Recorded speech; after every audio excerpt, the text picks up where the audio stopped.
Money FM 89.3, the best of the afternoon update. Thanks for staying with us here on the afternoon update on Money FM 89.3. I'm Rachel Kelly.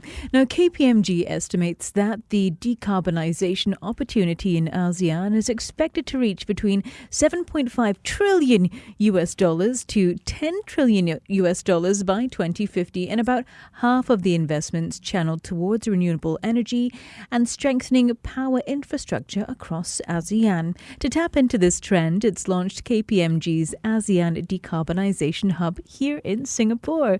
To find out more about the hub, we're joined by Sharad Somani, who's a partner, head of infrastructure at KPMG Asia Pacific. Sharad, thank you so much for joining us today and welcome back. Good afternoon, Rachel. Glad to be here. Always good to have you with us, Sharad. So let's start off. Congratulations, firstly, on the launch of the hub today. Thank you very much. Maybe you can tell us what exactly are your plans here? What are KPMG's plans for the hub? Yeah, so Rachel, I think as we were discussing earlier and what's happening at COP27, it is very interesting that the world is definitely committed to decarbonization, right? And what we see coming out of Egypt is a number of commitments happening.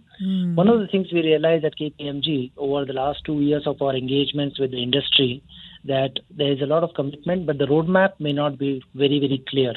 Typically, what to do in short term, long term, that's not very clear. The hub's objective of setting up in ASEAN is twofold.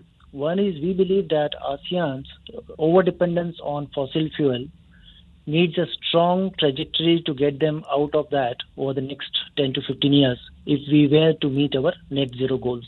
So that's the first priority, to focus on energy sector. Okay. The second one, which is more important, is also we have to collectively work as one region to drive our energy efficiency and alternate fuel like green hydrogen to be incorporated.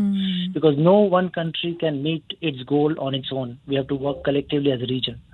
So the second objective of hub is to work as a virtual regional hub to drive some of the solutions for the industry.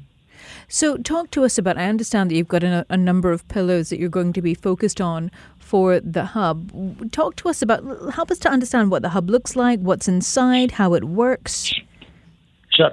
So the hub is designed as a hub and a spoke model, where we will have 5 countries in ASEAN hosting specific skill sets within the country. So we have identified Thailand, Vietnam, Indonesia, Philippines, and Malaysia as countries working together with Singapore. And each country will take up something which is very topical and specific for their decarbonization journey. To give you an example, in Indonesia, coal power plant transition is going to be very critical in the next decade. So our hub and spoke model in Indonesia will focus on carbon capture and storage as a critical component to decarbonize the power sector. In Singapore, particularly, we want to focus on hydrogen and transition finance, because this, we believe, will be highly value-adding to the entire region.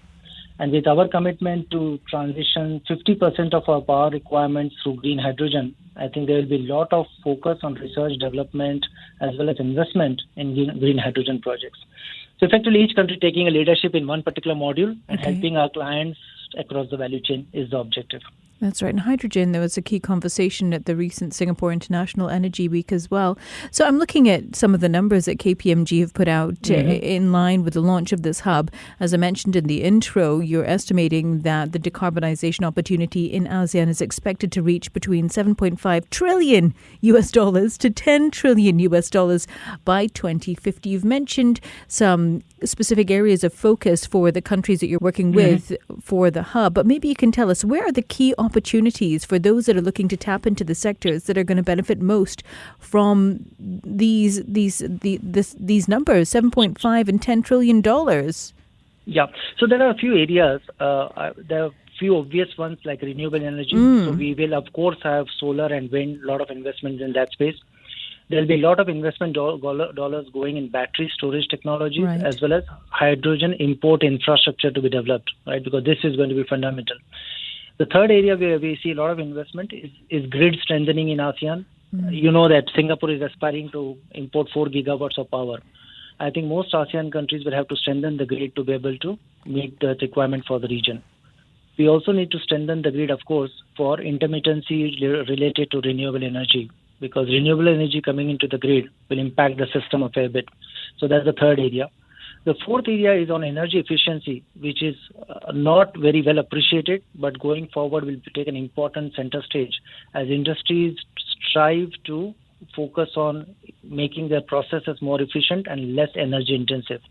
This will become all the more important as net zero goals of individual organizations start taking the attention of the boards and the management, as well as the carbon tax getting imposed will impact the processes as well.